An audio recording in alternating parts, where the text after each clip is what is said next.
नमस्कार, मैं डॉक्टर अशोक त्रिपाठी आपका स्वागत करता हूं अपने channel history culture historiography and research methodology. मित्रों, अभी एक दो दिन पहले मैंने हिंदी साहित्य के आदिकाल के ऊपर एक वीडियो डाला था। ये वीडियो उसी का पूरक है। तो आज हम आदिकाल के बारे में और भी बहुत सारी बातों पर चर्चा करेंगे, जैसे कि नामकरण की समस्या, आदिकाल की पृष्ठभूमि, आदिकालीन साहित्य की प्रवृत्तियां, पृथ्वीराज रासो की प्रामाणिकता, और भी जो आदिकालीन जो साहित्य है, सिद्ध साहित्य और नाथ पंथियों का साहित्य, जैन साहित्य इत्यादि, इस पे हम संक्षेप में चर्चा करेंगे। पर मित्रों, जिन्होंने चैनल को सब्सक्राइब नहीं किया है वो चैनल को सब्सक्राइब अवश्य कर लें, क्योंकि आने वाले दिनों में बहुत अच्छी अच्छी वीडियो आपको देखने को मिलेंगी जो आपके लिए बहुत ही उपयोगी होंगी। तो आइए हम चर्चा प्रारंभ करते हैं। सबसे पहले हम आदिकाल के नामकरण की समस्या के बारे में बातचीत करते हैं, जिसके बारे में अनेक प्रकार के मत व्यक्त किए गए हैं। तो आदिकाल के हिंदी साहित्य के नामकरण के विषय में विद्वानों में मत ऐक्य नहीं है। आचार्य रामचंद्र शुक्ल ने इसे वीर गाथा काल कहा, तो जॉर्ज ग्रियर्सन ने चारण काल कहा, मिश्र बंधुओं ने प्रारंभिक काल कहा। इसी तरह से डॉक्टर हजारी प्रसाद द्विवेदी, डॉक्टर रसाल ने आदिकाल कहा, डॉक्टर रामकुमार वर्मा ने संधिकाल और चारण काल कहा, राहुल सांकृत्यायन ने इसे सिद्ध सामंत काल की संज्ञा दी। इसी तरह से प्रसिद्ध विद्वान विश्वनाथ प्रसाद मिश्र ने इसे वीर काल कहा। महावीर प्रसाद द्विवेदी ने इसे वीर बपन काल का नाम दिया। तो काल विभाजन एक बड़ी समस्या रही है हिंदी साहित्य में, और जैसा कि आप देख सकते हैं कि विद्वानों में बड़ा इस पर मतभेद रहा। तो काल विभाजन करके नामकरण करने वाले पहले साहित्यकार यदि हम देखें तो ग्रियर्सन है, जॉर्ज ग्रियर्सन। उन्होंने हिंदी साहित्य के आदिकाल को नाम दिया चारण काल। तो इस काल का समय तो वे 643 ईस्वी तक ले जाते हैं, लेकिन उस समय किसी चारण की रचना हमें प्राप्त नहीं होती है। जॉर्ज ग्रियर्सन भी जो है किसी चारण की रचना का उल्लेख नहीं कर सके। तो वस्तुतः इस प्रकार की रचनाएं 1000 ईस्वी तक मिलती ही नहीं है, उसके बाद से मिलनी प्रारंभ होती हैं। तो इसलिए इसे चारण काल कहा जाए या न कहा जाए, इस पर संदेह है। इसी तरह से मिश्र बंधुओं ने 643 ईस्वी से 1387 ईस्वी तक का जो समय है उसको उन्होंने प्रारंभिक काल कहा, और तो इस तरह से उन्होंने आदिकाल को प्रारंभिक काल नाम दिया, जो एक सामान्य संज्ञा है। उसके पीछे किसी प्रवृत्ति का आधार नहीं दिखाई देता है। अब प्रसिद्ध इतिहासकार, हिंदी साहित्य के इतिहासकार रामचंद्र शुक्ल की बात हम करें तो रामचंद्र शुक्ल ने इसे वीर गाथा काल नाम दिया है। शुक्ल जी ने जनता की चित्त वृत्तियों के साथ कवियों की मनोवृत्तियों के परिवर्तन को आधार बना करके वीर गाथा काल नाम दिया है, जिसको तर्कसंगत मानते हैं बहुत सारे साहित्यकार। लेकिन इसकी परिधि बहुत संकीर्ण हो जाती है। 8वीं शताब्दी से आरंभ होने वाला यह साहित्य आदिकाल का उससे छूट जाता है, जिससे भले ही शुक्ल जी ने सांप्रदायिक काव्य कह के छोड़ दिया है, किंतु जो हिंदी साहित्य का एक अनिवार्य अंग है। साथ ही खुसरो और विद्यापति तक भी वीर गाथा की प्रवृत्ति का विस्तार नहीं हो पाता। रासो काव्यों की संदिग्धता के कारण भी इस काल को वीर गाथा काल कहने में थोड़ा कठिनाई होती है। डॉक्टर श्याम सुंदर दास ने शुक्ल जी के मत का समर्थन किया है, और वो भी इसे वीर गाथा काल ही मानते हैं, किंतु उनके अनुसार उसके अनुसार उन्होंने उन्होंने शुक्ल जी के मत का समर्थन तो किया, किंतु उसके अनुसार उन्होंने ग्रंथ के विषय में वर्णन नहीं किया किसी। तो इस तरह से हम ये देखते हैं कि यहाँ भी थोड़ा संदेह उत्पन्न होता है। तो डॉक्टर हजारी प्रसाद द्विवेदी की बात करें हम तो धार्मिक रचनाओं को भी साहित्य का अंग मानने का तर्क देते हुए वह शुक्ल जी से असहमति प्रकट करते हैं। डॉक्टर राम कुमार वर्मा ने भाषा एवं वर्ग के आधार पर इस काल को संधि काल एवं चारण काल नाम दिया है, किंतु ये दोनों नाम मिलकर भी किसी प्रवृत्ति को आधार नहीं बनाते हैं। तो इनका मत भी जो है वो एक पक्षीय है या एकांगी है। राहुल सांकेत्यायन द्वारा दिया गया नाम सिद्ध सामंत काल केवल दो वर्गों की ओर संकेत करता है, सिद्ध और सामंत। तो सिद्ध स्वयं रचनाकार थे, जबकि सामंत रचना के प्रेरक कहे जा सकते हैं। तो यह संयोग भी तर्क सम्मत तो नहीं लगता। साथ ही कई महत्वपूर्ण प्रवृत्तियों जैसे नाथपंथी, हठ योगी, अमीर खुसरो आदि की काव्य प्रवृत्तियों का इस नाम में समावेश नहीं होता है। अब हम विश्वनाथ प्रसाद मिश्र की बात करें, जो कि इस काल को वीर काल की संज्ञा देते हैं। और तो अगर देखा जाए तो इनका जो मत है विश्वनाथ प्रसाद मिश्र का, शुक्ल जी से काफी मिलता जुलता है, या दूसरे शब्दों में हम कहें तो शुक्ल जी द्वारा दिए गए नाम का ये रूपांतर मात्र है, जो नवीनता से चौंकाता तो है परंतु कोई तथ्य प्रस्तुत नहीं करता। आचार्य महावीर प्रसाद द्विवेदी, जिनके नाम से हिंदी साहित्य में द्विवेदी युग है, उनका मत है कि चूंकि इसी युग में आज की साहित्यिक हिंदी का बीज बोया गया, अतः भाषा की दृष्टि से इसे बीज बपन काल कहा जाना चाहिए। किंतु हिंदी का बीज तो आदिकाल में ही बोया जा चुका था, वैदिक भाषा के रूप में उसका अंकुर फूटा। तो मित्रों, वास्तव में आदिकाल ही ऐसा नाम है जिसे किसी न किसी रूप में सभी साहित्यकारों ने या सभी हिंदी साहित्य के सभी इतिहासकारों ने कमोबेश स्वीकार किया है, और जिससे हिंदी साहित्य की भाषा, भाव, विचारधारा, शिल्प आदि से संबद्ध सभी गुत्थियां सुलझ जाती हैं। तो इस नाम से उस व्यापक पृष्ठभूमि का बोध होता है जिस पर आगे का साहित्य खड़ा है। भाषा की दृष्टि से अगर देखा जाए तो इस काल के साहित्य में हम हिंदी का जो आदि रूप है उसके बारे में जानकारी प्राप्त करते हैं, और भाव की दृष्टि से इसमें भक्ति काल से आधुनिक काल तक की सभी प्रमुख प्रवृत्तियों के बीज खोजे जा सकते हैं। तो रचना शैली की दृष्टि से भी परवर्ती काल की प्रमुख प्रवृत्तियों के आदि रूप यहाँ मिल जाते हैं। तो इस काल की आध्यात्मिक, श्रृंगारिक तथा वीरता की प्रवृत्तियों का ही विकसित रूप परवर्ती साहित्य में मिलता है। अतः बहुत सारे विद्वानों का मत है कि आदिकाल नाम ही जो है वो समीचीन है और इस काल को आदिकाल ही कहा जाना चाहिए। तो मित्रों, उम्मीद है कि आदिकाल के नामकरण का जो विवाद है उसके बारे में आपको कुछ जानकारी अवश्य हुई होगी। आइए अब हम आदिकाल की पृष्ठभूमि की बातचीत करें या आदिकालीन परिवेश की बात करें। तो साहित्य, जैसा कि हम सभी जानते हैं, मानव समाज की भावनात्मक स्थिति और मानव समाज की गतिशील चेतना की अभिव्यक्ति है। मानव समाज की जो चिंतन, संवेदनाओं की अभिव्यक्ति है। अतः उसके प्रेरक तत्व के रूप में जो पृष्ठभूमि होती है साहित्य की, उसका बड़ा महत्व होता है। तो आदिकालीन साहित्य जो रचा गया उसकी भी कुछ पृष्ठभूमि थी, उसे जान लेना हमें आवश्यक है। देखिए, ये परिवर्तन का युग था। इस समय जो है ये एक ऐसा समय था जब भारत की प्राचीन संस्कृति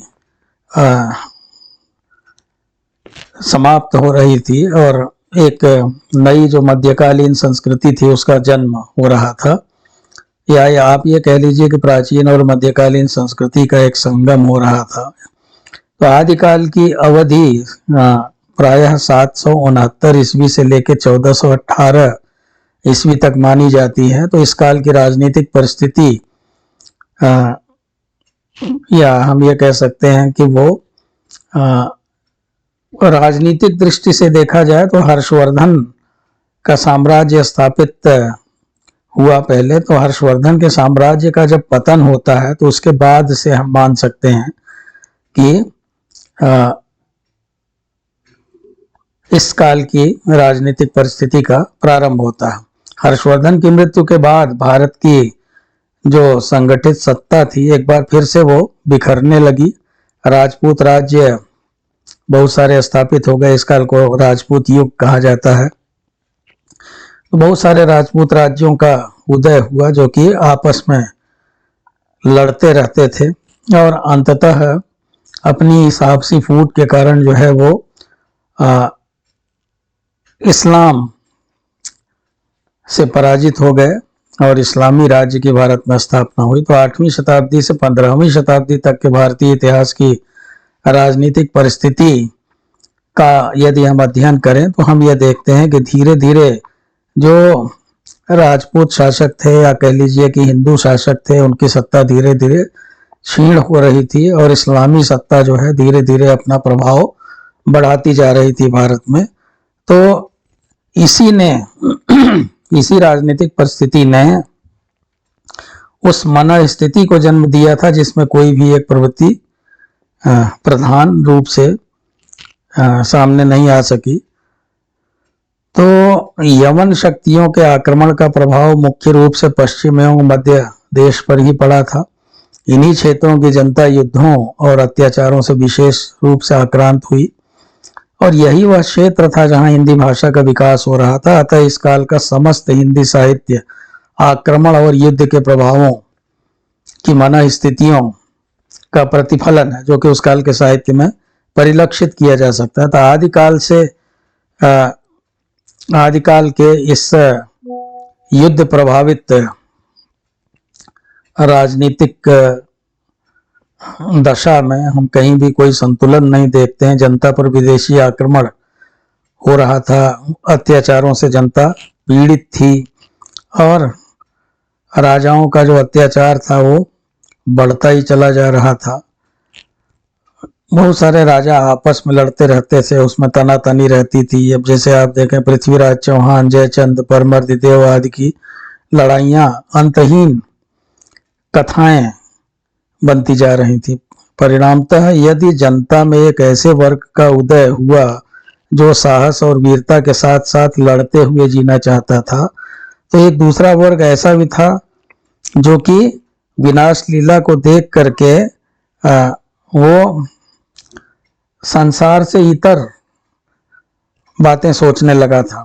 तो चारों ओर अराजकता फैली हुई थी, गृह कलह फैला हुआ था, विद्रोह का वातावरण था, आक्रमण और युद्ध का वातावरण था। और यदि इस वातावरण में कभी आध्यात्मिक जीवन की ओर आकर्षित हों तो इसमें कोई आश्चर्य की बात नहीं है।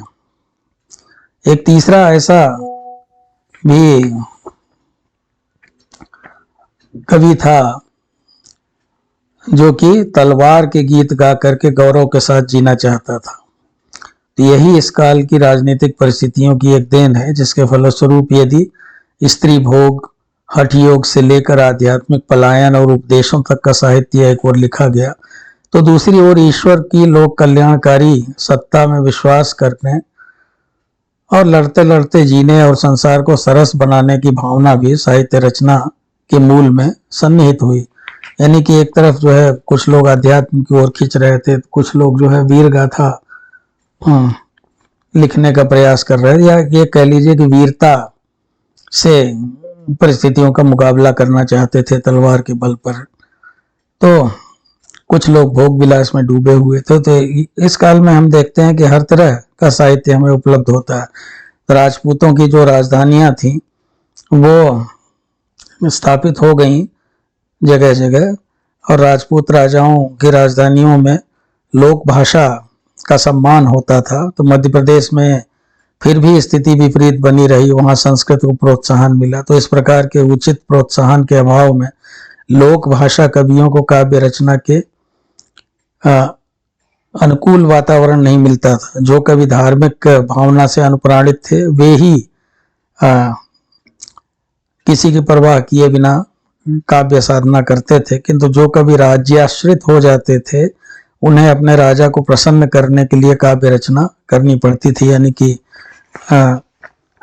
प्रशस्ति एक तरह से उसका गान करते थे राजाओं का। तो धर्म और राज्याश्रय से मुक्त रह करके कविता करने वाले कवियों की प्रतिभा के विकास के लिए उचित वातावरण नहीं था। हम धार्मिक स्थिति की बात करें उस काल में, तो ईसा की 6वीं शताब्दी तक देश का धार्मिक वातावरण शांत था। विभिन्न धार्मिक संप्रदायों में आपस में थोड़ा मेलजोल भी बढ़ रहा था। वैदिक यज्ञ, मूर्ति पूजा और जैन बौद्ध उपासना पद्धतियां वो सारी चल रही थी और सब अपनी अपनी इच्छा अनुसार जो है जिस धर्म का चाहते थे उस धर्म का पालन करते थे। लेकिन धीरे धीरे समय बदला। 7वीं शताब्दी के बाद देश की धार्मिक परिस्थितियों में परिवर्तन प्रारंभ हुआ और इस समय जैन धर्म का प्रचार हो रहा था, शैव मत का भी प्रचार हो रहा था और दोनों में एक तरह से आप समझ सकते हैं कि होड़ लगी हुई थी आगे बढ़ने के लिए। तो 12वीं शताब्दी तक वैष्णव आंदोलन जो था उसमें भी तीव्रता आने लगी और शैव आंदोलन जो है वो नए रूप में हमारे सामने आया। तो परिणामतः हम देखते हैं कि शैव मत, जैन मत, वैष्णव मत सभी जो है प्रचलित थे उस काल में। और धीरे धीरे हम ये देखते हैं कि जो जैन मत था उसकी जो शक्ति थी उसमें थोड़ी कमी आने लगी थी। शैव मत का प्रभाव बढ़ रहा था, क्योंकि जैन मत में कमी इसलिए आ रही थी कि जो राजपूत शासक थे वो अहिंसा में विश्वास नहीं रखते थे, क्योंकि उन्हें आए दिन युद्ध लड़ना पड़ता था। डॉक्टर ईश्वरी प्रसाद जो कि प्रसिद्ध इतिहासकार रहे हैं, उनके विचार से इस समय राजपूत शौर्य के उदय के कारण ब्राह्मण धर्म की विजय पताका सर्वत्र फहरा रही थी। मतलब राजपूतों की तारीफ करते हैं, राजपूतों की शौर्य की, लेकिन सच्चाई ये भी है कि बौद्ध धर्म भी रूप बदल बदल कर अपनी जड़ें गहरी करने के लिए सर्वत्र प्रयत्नशील था।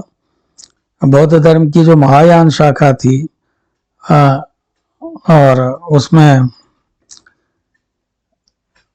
उसका काफी प्रभाव बढ़ रहा था। इसके अलावा बौद्ध धर्म में मंत्र, तंत्र, जादू, टोना, ध्यान धारणा आदि का प्रभाव भी जो है वो बढ़ रहा था।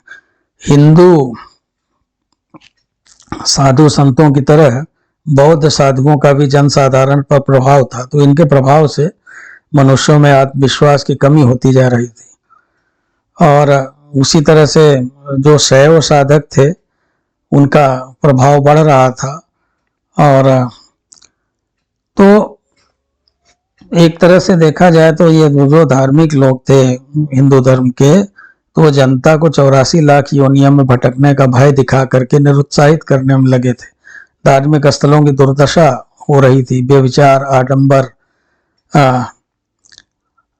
धन लोलुपता आदि जो बातें हम ये देखते थे कि जिनका विरोध करते थे गौतम बुद्ध, अब ये सब जो है बौद्ध विहारों में प्रचलित हो चुके थे। वहाँ मतलब एक तरह से बहुत आडंबर वहाँ होता था, हर तरह के व्यभिचार वहाँ देखे जा सकते थे। वो लालची हो गए थे वो लोग जो है।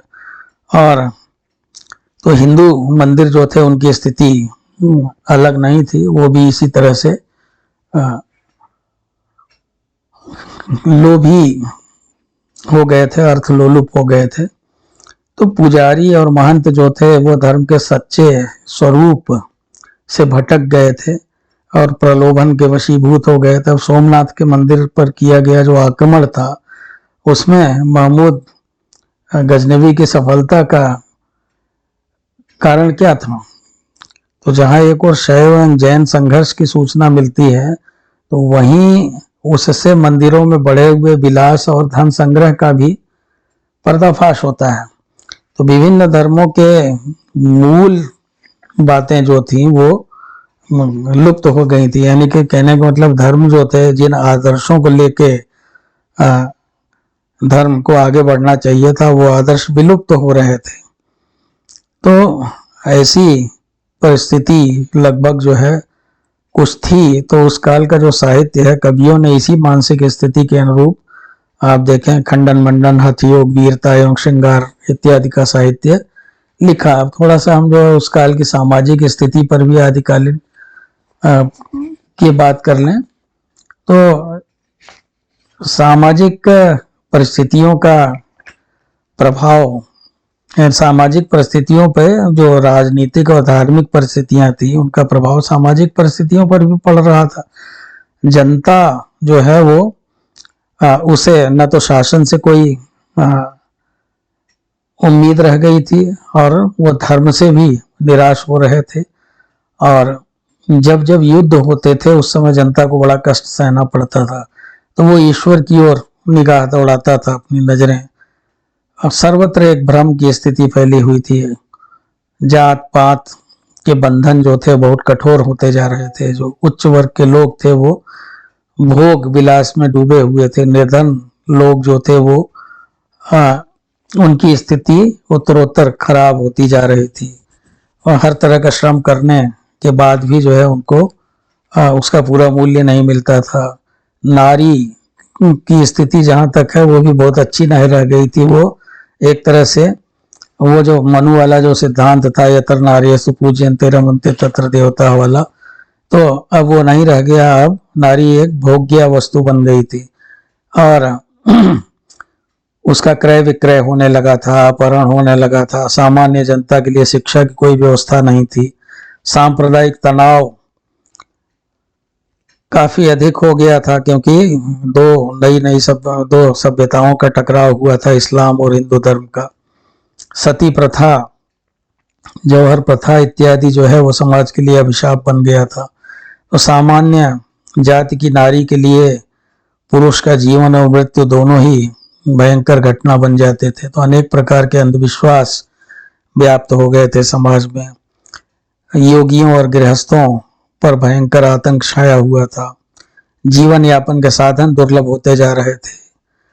निर्धनता अपने पैर पसार रही थी। भांत भांत के जो तंत्र मंत्र, जाप जप, टोना टोटका, ये सब धर्म की स्थिति को विकृत तो कर ही रहे थे। साथ ही साथ दुर्भिक्ष, युद्ध, महामारियां आदि जो है ये भी संकट जो लोगों को सता रहे थे। तो ऐसी स्थिति में किस तरह का साहित्य रचा जा सकता है, हम किस तरह के साहित्य की उम्मीद कर सकते हैं। सांस्कृतिक परिस्थितियों की बात करें तो हिंदी साहित्य का आदिकाल उस समय आरंभ हुआ जब भारतीय संस्कृति उत्कर्ष के चरम शिखर पर आरूढ़ हो चुकी थी और जब उसने भक्ति काल को अपना दायित्व सौंपा। तो उस समय भारत में मुस्लिम संस्कृति की स्थापना जो है वो हो चुकी थी। मुस्लिम संस्कृति जो थी वो भी बड़ी तेजी से अपनी जड़ें जमाती जा रही थी। तो इस तरह से आदिकाल जो था वो दो संस्कृतियों के संक्रमण एवं ह्रास विकास की गाथा कहा जा सकता है आदिकाल को। हर्षवर्धन के वंश के पतन के बाद संगीत, चित्रकला, मूर्तिकला, स्थापत्य कला आदि जो है वो, इनमें अगर देखा जाए तो यहाँ इनमें जातीय गौरव की भावना अभिव्यक्त हो रही थी। उसी समय इस्लामी संस्कृति का भारत में आगमन हुआ और दोनों संस्कृतियां एक दूसरे के सामने मानसिक तनाव की स्थिति में खड़ी होकर के एक दूसरे को शंका की दृष्टि से देख रही थी। तो आदिकाल में भारतीय संस्कृति का जो स्वरूप मिलता है वह परंपरागत गौरव से विच्छिन्न तथा इस्लामी संस्कृति के गहरे प्रभाव से निर्मित है। तो तत्कालीन जनजीवन के हर स्वरूप पर इस संस्कृति की व्यापक छाप मिलती है। तो इस तरह से आदिकाल जो था वो भारतीय संस्कृति के उत्कर्ष प्राप्त निजी परंपरा के पतन तथा इस्लाम के सम्मिश्रण की एक ऐसी कहानी है जिसमें कलात्मक चेतना का मुक्त और जीवंत स्वरूप बहुत कम मिलता है। साहित्यिक वातावरण की बात करें अगर हम इस काल में, तो 3 धाराएं जो है इस समय बह रही थी साहित्य में। तो प्रथम धारा जो थी वो संस्कृत साहित्य की थी, जो एक परंपरा के साथ विकसित होती आ रही थी। दूसरी धारा का साहित्य प्राकृत एवं अपभ्रंश में लिखा जा रहा था, और तीसरी धारा हिंदी भाषा में लिखे जाने वाला साहित्य को हम कह सकते हैं। तो आदिकालीन साहित्य की प्रवृत्तियों पे अगर हम बातचीत करें तो मुख्य रूप से 3 प्रवृत्तियां हमें दिखाई देती हैं। सिद्धों और नाथ पंथी योगियों की रचनाएं हमें मिलती हैं, जैनों की धार्मिक रचनाएं मिलती हैं, चारणों द्वारा लिखे गए प्रशस्ति काव्य अथवा रासो काव्य हमें प्राप्त होते हैं। तो सिद्धों ने बौद्ध दर्शन के वज्रयान तत्वों का प्रचार करने के लिए जो साहित्य जन भाषा में लिखा वह हिंदी के सिद्ध साहित्य की सीमा में आता है। राहुल सांकृत्यायन ने 84 सिद्धों के नामों का उल्लेख किया है, जिनमें सिद्ध सरहपा से यह साहित्य प्रारंभ होता है, और कई लोगों के नाम उन्होंने दिए हैं, जैसे सरहपा, सबरपा, लुईपा, डोंबिपा, कणपा, कुकुरिपा इत्यादि। तो ये सब सिद्ध साहित्य के मुख्य कवि थे। तो इन सिद्ध कवियों ने बड़ा अच्छा हम देखते हैं इनका जो साहित्य है उसमें इन्होंने पाखंड का, आडंबर इत्यादि का विरोध किया है, और सिद्ध कवियों ने गुरु की सेवा को बड़ा महत्व दिया है। और तो ये सहज भोग मार्ग से जीव को महासुख की ओर ले जाते हैं। इनकी भाषा सरल है, इनकी जो रचनाएं हैं वो गेय हैं, और इनके काव्य में भावों का सहज प्रवाह भी मिलता है। तो मित्रों, इनकी भाषा तो हिंदी ही है, केवल उस पर यत्र तत्र अपभ्रंश का प्रभाव देखा जा सकता है। तो भाव और शिल्प की जो परंपरा संत परंपरा में जाकर नए रूप में उभरी, उसका बीज इन सिद्धों के काव्यों में द्रष्टव्य है। तो इन कवियों के काव्यों में रहस्यात्मक एवं दार्शनिक विचारों का भी समावेश देखा जा सकता है। तो सिद्धों ने कहा जाए तो प्रारंभ में आदिकाल में हिंदी साहित्य की बहुत सेवा की है। इन कवियों ने हिंदी साहित्य में जिन प्रवृत्तियों का प्रारंभ किया वो आगे चल करके हम देखते हैं कि उसका प्रभाव आगे आने वाले कालों में भी रहा। अब जैसे खास करके भक्ति काल में अगर हम देखें तो भक्ति काल में भी जो है ये प्रवृत्तियां हमें दिखाई देती हैं, जिसका प्रारंभ सिद्धों ने किया था। अब जैसे अगर हम कबीर का अध्ययन करें तो हम ये देखते हैं कि सिद्धों की बात कबीर भी जो है वो हर प्रकार के आडंबर का विरोध करते थे। कबीर में जो अक्खड़पन हमें दिखाई देता है वो कहीं ना कहीं वो सिद्धों से प्रभावित रहे होंगे। तो योग साधना के क्षेत्र में अगर हम देखें तो उसने भी आगे आने वाले साहित्य पर प्रभाव डाला, और भक्तिकालीन काव्य के लिए सामाजिक चेतना जगाने के लिए सिद्ध साहित्य जो है एक बहुत बड़ा प्रेरणा स्रोत बन करके उभरा। कृष्ण भक्ति की बात अगर हम करें तो कृष्ण भक्ति के मूल में जो प्रवृत्ति मार्ग है उसकी प्रेरणा भी हमें सिद्ध साहित्य से ही प्राप्त होती है।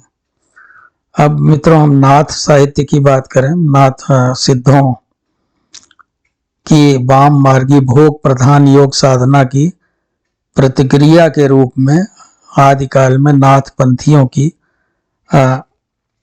साधना आरंभ हुई, जिसे हम हठ योग साधना कह सकते हैं।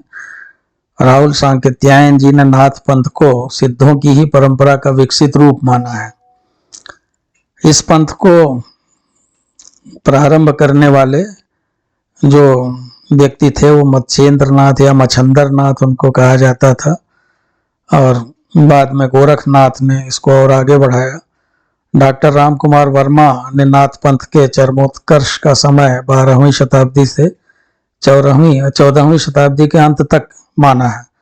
तो डॉक्टर वर्मा का मत है कि नाथ पंथ से ही भक्ति काल के संत मत का विकास हुआ था। तो उनका ये कहना है कि संत मत के जो प्रथम बड़े कवि थे वो कबीर थे। तो इस मत का समर्थन कथ्य और शिल्प दोनों दृष्टियों से हो जाता है। नाथपंथी रचनाओं का को यदि हम देखें, गहराई से देखें, तो हम ये देखते हैं कि अनेक विशेषताएं जो थी नाथ पंथ की वो हमें संत काव्य में भी दिखाई देती हैं, वैसे की वैसे ही। गोरखनाथ के बारे में कहा जाता है कि वो नाथपंथी साहित्य के आरंभकर्ता थे। इनकी रचनाओं में गुरु महिमा पे बहुत बल दिया गया है, इंद्रिय निग्रह पर बल दिया गया है, प्राण साधना पर बल दिया गया है, वैराग्य मन साधना पर बल दिया गया है, कुंडलनी जागरण शून्य समाधि आदि का वर्णन किया गया। तो इन विषयों में नीति और साधना की व्यापकता मिलती है और इसी साहित्य का विकास भक्ति काल में ज्ञान मार्गी संत काव्य के रूप में हुआ। गोरखनाथ की कविताओं को जब हम पढ़ते हैं तो उससे एक बात स्पष्ट हो जाती है कि भक्ति काल का जो संत मार्ग था, हाँ, उसके हर पक्ष पे, चाहे वो भाव पक्ष हो, चाहे वो कला पक्ष हो, चाहे भाषा और छंद हो, तो हर पक्ष पे हम ये देखते हैं कि गोरखनाथ का प्रभाव परिलक्षित किया जा सकता है। तो अब जैसे उदाहरण के लिए 9 लख पातरी आगे नाचें, पीछे सहज अखाड़ा, ऐसे मन लय जोगी खेलें, तब अंतर बसे भंडारा। तो उनकी रचनाओं में हमें आदिकाल की वह शक्ति छिपी मिलती है जिसने भक्ति काल की कई प्रवृत्तियों को जन्म दिया। तो नाथों का जो साहित्य है उसके विकास में जिन दूसरे कवियों ने योगदान दिया उनमें बहुत सारे लोगों के नाम आते हैं, जैसे चौरंगी नाथ, गोपीचंद, चुटकर नाथ, भरथरी, जलंधरी पाव इत्यादि विशेष रूप से प्रसिद्ध हैं। और इनकी रचनाओं का यदि हम अध्ययन करें तो हम ये देखते हैं कि उनमें बहुत सारी चीजें, खास करके उपदेशात्मकता या जैसे गोरखनाथ की रचनाओं में जो भाव मिलते थे तो वो सब इनकी रचनाओं में भी हमें थोड़े बहुत मिलते हैं। अब हम जैन साहित्य की बात करें दोस्तों, जिस प्रकार हिंदी के पूर्वी क्षेत्र में सिद्धों ने बौद्ध धर्म के वज्रयान मंत्र का प्रचार किया हिंदी कविता के माध्यम से, उसी प्रकार पश्चिमी क्षेत्र में जैन साधुओं ने भी अपने मत का प्रचार किया। हिंदी कविता के माध्यम से उन्होंने अपने मत का प्रचार किया। तो इन कवियों की रचनाएं आचार, रास, फाग, चरित आदि विभिन्न शैलियों में मिलती हैं। आचार शैली के जैन काव्यों में घटनाओं के स्थान पर उपदेशात्मकता को प्रधानता दी गई है। फागु और चरित काव्य शैली की सामान्य भी अगर देखा जाए तो इस जैन साहित्य में प्रसिद्ध हैं। तो ये जो जैन धार्मिक रचनाएं थी, इसके कवियों ने विभिन्न प्रवृत्तियों को काव्य का विषय बनाया है। जैसे देवसेन का नाम हम ले सकते हैं, जिसने श्रावकाचार नामक ग्रंथ लिखा और इस ग्रंथ में श्रावक धर्म का प्रतिपादन किया गया है। तो कवि ने गृहस्थ के कर्तव्यों का विस्तार से प्रतिपादन किया है। भरतेश्वर बाहुबली रास के कवि शालिभद्र सूर्य ने भरतेश्वर एवं बाहुबली के चरित्र का वर्णन किया है और कवि ने दोनों राजाओं की वीरता, उनके युद्धों आदि का विस्तार से वर्णन किया है। इसी तरह से और भी अनेक कवि जैनों में हुए, जैसे चंद्रबाला रास नामक कृति के रचयिता आसगु ने इस कृति में करुण रस की गंभीर व्यंजना की है। भाव सौंदर्य के जितने चित्र इसके रचयिता ने अंकित किए हैं, सभी में उसकी काव्य निष्ठा व्यंजित होती है। और इन रासो ग्रंथों के अलावा जिन धर्म सूरी जो है उनकी रचना है स्थूल भद्र रास, विजय सेन सूर्य की रचना है रेवंत गिरी रास तथा सुमति गण की नेमनाथ रास इत्यादि जो है ये उल्लेखनीय रचनाएं हैं। अब आइए हम आखिर में आज के इस चर्चा के बात करें, पृथ्वीराज रासों के ऊपर हम बात करेंगे और थोड़ा रासो काव्य के ऊपर बात करेंगे।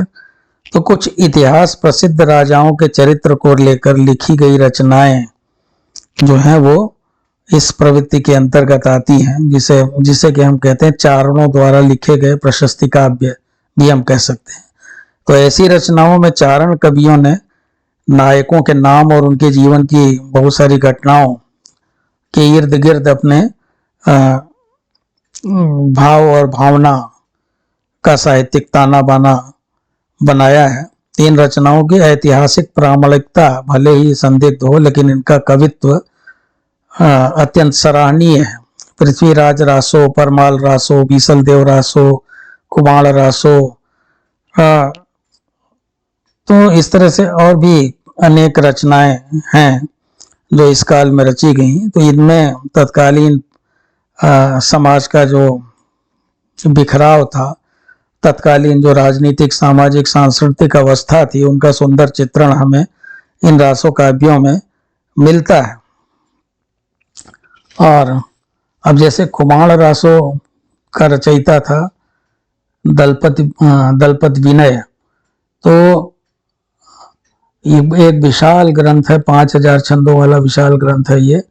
और इसमें राजाओं के युद्धों का, विवाहों का वर्णन किया गया है सरल काव्य भाषा के रूप में। और संदर्भानुसार इसमें नायिका भेद मिलता है, इसमें षट ऋतु वर्णन भी मिलता है।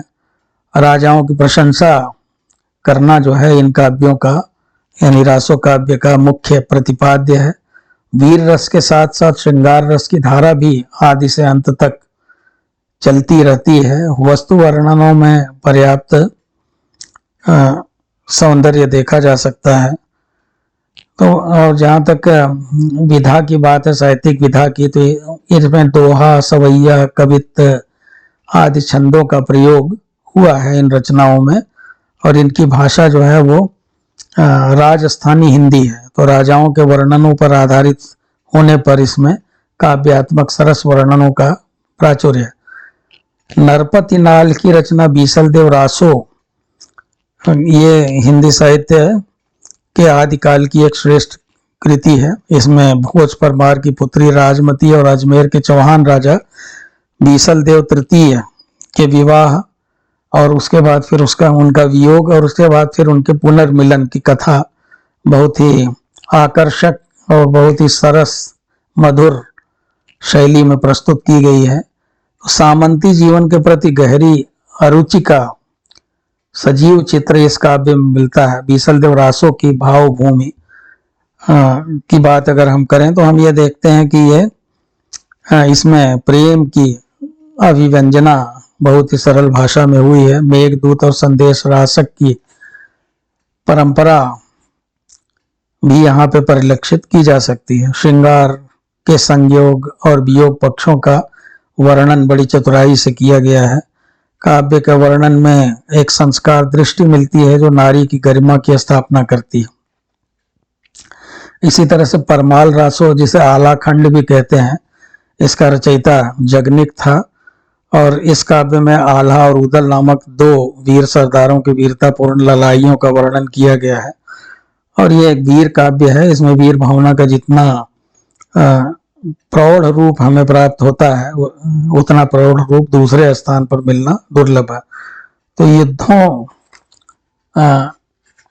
का एक ऐसा दृश्य उपस्थित कर देते हैं जब मतलब अपनी रचना के माध्यम से जब कवि जो है जब आल्हा गाते हैं तो गाते समय ऐसा लगता है जैसे कि चलचित्र की भांति जो है युद्ध का दृश्य मस्तिष्क में चलने लगता है। भावों के अनुसार ही भाषा भी चली है और उसमें एक विशेष शब्द ध्वनि सर्वत्र व्याप्त हो जाती है। और गेयता इसका एक विशेष गुण है। इस काव्य को लोक काव्य की श्रेणी में रखा जा सकता है, किंतु इसकी रचना जो है लोक गाथा के रूप में न होकर के शुद्ध काव्य के रूप में हुई है। अब हम मित्रों पृथ्वीराज रासो की बात करें अंत में, पृथ्वीराज रासो जो है वो सबसे विवादास्पद रचना है, जो कि चंद बरदाई द्वारा रची गई है और हिंदी साहित्य के इतिहास में आचार्य रामचंद्र शुक्ल ने लिखा है कि चंद हिंदी के प्रथम महाकवि माने जाते हैं और इनका पृथ्वीराज रासो हिंदी का प्रथम महाकाव्य है। तो इस तरह से हम देखते हैं रामचंद्र शुक्ल ने उनको बहुत महत्व दिया है, तो उन्होंने चंद बरदाई को दिल्ली नरेश पृथ्वीराज चौहान का सामंत और राजकवि माना है। तो इसकी प्रामाणिकता की बात अगर हम करें तो हिंदी साहित्य के इतिहास में पृथ्वीराज रासो की प्रामाणिकता को लेकर के बहुत विवाद है और विद्वान के कई वर्ग बन गए हैं, जैसे डॉक्टर श्याम सुंदर दास, मोहनलाल विष्णुनारायण पंड्या, मिश्र बंधु, कर्नल टाड आदि जो है वो सभा, नागरिक प्रचारिणी सभा से प्रकाशित संस्करण को प्रामाणिक मानते हैं। तो वहीं दूसरी ओर रामचंद्र शुक्ल, कविराज, श्यामलदान और गौरी शंकर हीराचंद ओझा जो कि इतिहासकार रहे हैं प्रसिद्ध, बूलर, मुंशी देवी प्रसाद आदि से सर्वथा अप्रामाणिक ग्रंथ मानते हैं। तो ये इसमें कोई आश्चर्य नहीं है कि शुक्ल जी अप्रामाणिक मानते हुए भी अपने इतिहास में वीर गाथा काल के अंतर्गत इसे स्थान देते हैं, महत्वपूर्ण स्थान देते हैं। उसे पहला महाकाव्य कहते हैं, चंद बरदाई को पहला कवि बताते हैं। एक तीसरे वर्ग के विद्वान भी हैं कुछ, जैसे मुनि जो है जिन विजय सो हैं, और इसी तरह से डॉक्टर सुनीत कुमार चटर्जी भाषा वैज्ञानिक हैं, डॉक्टर हजारी प्रसाद द्विवेदी हैं जिन्होंने पुस्तक लिखी हिंदी भाषा का उद्भव और विकास। तो ये लोग जो है पृथ्वीराज के दरबारी कवि चंद बरदाई को ही पृथ्वीराज रासो का रचयिता मानते हैं, लेकिन उसका मूल जो ग्रंथ है वो आजकल उपलब्ध नहीं है, ऐसा भी मानते हैं। इसके अलावा और भी कई लोग हैं, जैसे नरोत्तम स्वामी हैं, उनका यह कहना है कि अलग ही बात कहते हैं कि चंद ने पृथ्वीराज के दरबार में रहकर मुक्तक के रूप में रासो की रचना की थी। तो उनके मत से रासो मूलतः प्रबंध काव्य नहीं था, बल्कि अन्य कोई मुक्तक काव्य था। तो अन्य कोई विद्वान इससे सहमत नहीं है। अब आइए हम अप्रामाणिकता के लिए जो तर्क दिए गए हैं उनके बारे में बातचीत करें। तो जो लोग पृथ्वीराज रासो को अप्रामाणिक रचना मानते हैं, तो उनके तर्क हैं कि रासो में उल्लिखित घटनाएं और नाम इतिहास से मेल नहीं खाते। इसमें परमार, चालुक्य और चौहान क्षत्रियों को अग्निवंशी माना गया है, जबकि वे सूर्यवंशी माने गए हैं। दूसरी बात यह है कि पृथ्वीराज का दिल्ली जो है गोद जाना, संयोगिता, स्वयंवर आदि घटनाएं इतिहास से मेल नहीं खाती, क्योंकि उस काल की जो दूसरी पुस्तकें हैं उनमें संयोगिता, स्वयंवर इत्यादि के बारे में नहीं लिखा गया है। तो अनंगपाल, इसी तरह से पृथ्वीराज और बीसल देव के राज्यों के संदर्भ भी अशुद्ध हैं। चौथी बात यह है कि पृथ्वीराज की मां का नाम कर्पूरी था, जो रासो में कमला बताया गया है। पांचवी बात यह है कि पृथ्वीराज की बहन पृथा का विवाह मेवाड़ के राणा समर सिंह के साथ बताया गया है, जो अशुद्ध है। इसी तरह से पृथ्वीराज द्वारा गुजरात के राजा भीम सिंह का पक्ष जो है वो भी इतिहास से मेल नहीं खाता है। पृथ्वीराज रासो में पृथ्वीराज के 14 विवाहों का वर्णन है, जो कि इतिहास से मेल नहीं खाता। इसी तरह से पृथ्वीराज के हाथों गोरी की मृत्यु की सूचना भी इतिहास सम्मत नहीं है। पृथ्वीराज द्वारा सोमेश्वर का वध भी इतिहास सम्मत नहीं है। रासो में दी गई जो तिथियां हैं वो अशुद्ध हैं और सभी तिथियों में इतिहास की तिथियों से प्रायः 90 से 100 साल का अंतर है। तो इन्हीं के आधार पे बहुत से विद्वान जो है वो अप्रामाणिक ग्रंथ मानते हैं इसे। लेकिन प्रामाणिकता के लिए भी तर्क दिए जाते हैं बहुत सारे विद्वानों द्वारा, जैसे रासो इतिहास ग्रंथ न हो करके काव्य ग्रंथ है, अतः इसमें इतिहास का सत्य खोजना, उसके न मिलने पर उसे अप्रामाणिक घोषित करना अनुचित है।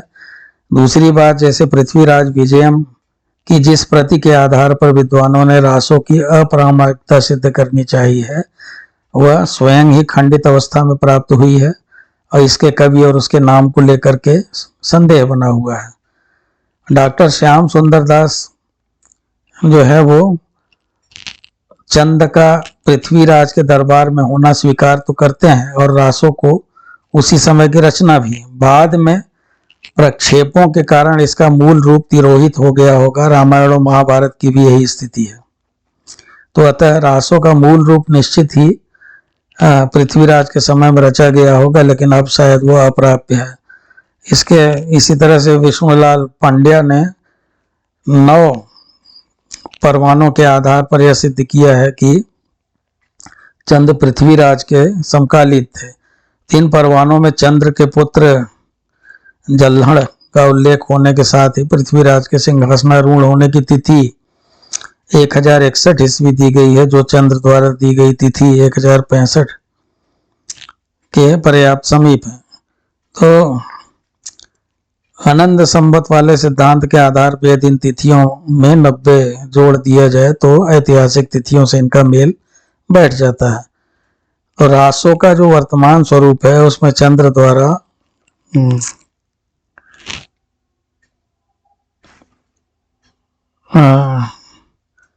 रासो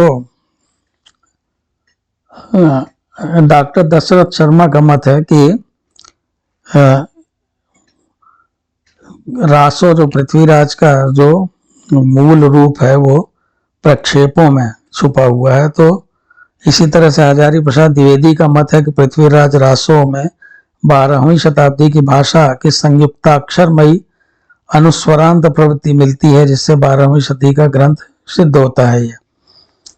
डॉक्टर हजारी प्रसाद द्विवेदी ये भी कहते हैं कि सभी ऐतिहासिक कहे जाने वाले काव्यों के समान रासों में इतिहास और कल्पना का मिश्रण है, जिसे अंग्रेजी में कहते हैं फैक्ट और फिक्शन का मिश्रण है। डॉक्टर द्विवेदी का यह भी कहना है कि पृथ्वीराज रासों की रचना शुरू की में संवाद के रूप में हुई थी, अतः जिन सर्गों में यह शैली नहीं मिलती उन्हें प्रक्षिप्त मान लेना चाहिए, यानी जिसमें संवादात्मक शैली नहीं मिलती। तो जिन लोगों ने रासों में अरबी फारसी शब्दों का प्रयोग देख करके उसे जाली ग्रंथ माना है, तो उसके बारे में यह तर्क दिया जा सकता है कि चंद लाहौर का निवासी था और वहां उस समय तक मुसलमानों का प्रभाव हो चुका था, अतः उसकी भाषा में अरबी फारसी के शब्द आ जाएं तो उसमें कोई आश्चर्य नहीं होना चाहिए। तो इस प्रकार से मित्रों निष्कर्ष के रूप में हम कह सकते हैं कि वस्तुतः विद्वानों ने जो है वो जहां तक पृथ्वीराज रासों की प्रामाणिकता का प्रश्न है, प्रामाणिक सिद्ध करने के लिए सब बाल की खाल निकालते हैं और क्या सही है क्या गलत है यह कहना बड़ा मुश्किल है। पृथ्वीराज रासों ही नहीं, रामचरितमानस, सूरसागर, बीजक आदि अनेक महत्वपूर्ण ग्रंथ जो हैं उनमें भी विवाद खोजा जा सकता है। तो पृथ्वीराज रासों को अप्रामाणिक मानना उचित नहीं होगा। चंद ने पृथ्वीराज के जीवन की घटनाओं का जैसा सजीव वर्णन किया है उसे देखकर यह कहा जा सकता है कि वह पृथ्वीराज का समकालीन ही होगा, तभी उसने जो है इतना सजीव वर्णन किया है। तो इसलिए रासों को अप्रामाणिक मानना उचित नहीं है। हाँ, उसमें प्रक्षिप्त अंश हो सकते हैं, लेकिन उसमें सत्य के अंश भी हैं जिनका बहुत सावधानी से उपयोग करना चाहिए। तो उम्मीद है मित्रों कि लेक्चर थोड़ा लंबा हो गया, लेकिन इसमें बहुत सारे प्रश्नों पे हमने संक्षेप में विचार विमर्श करने का प्रयास किया। यदि आपको ये चर्चा पसंद आई हो तो चैनल को सब्सक्राइब करें और वीडियो को लाइक करें, अपने दोस्तों के साथ शेयर करें। बहुत बहुत धन्यवाद सुनने के लिए। फिर मिलते हैं जल्दी ही किसी नए टॉपिक के साथ।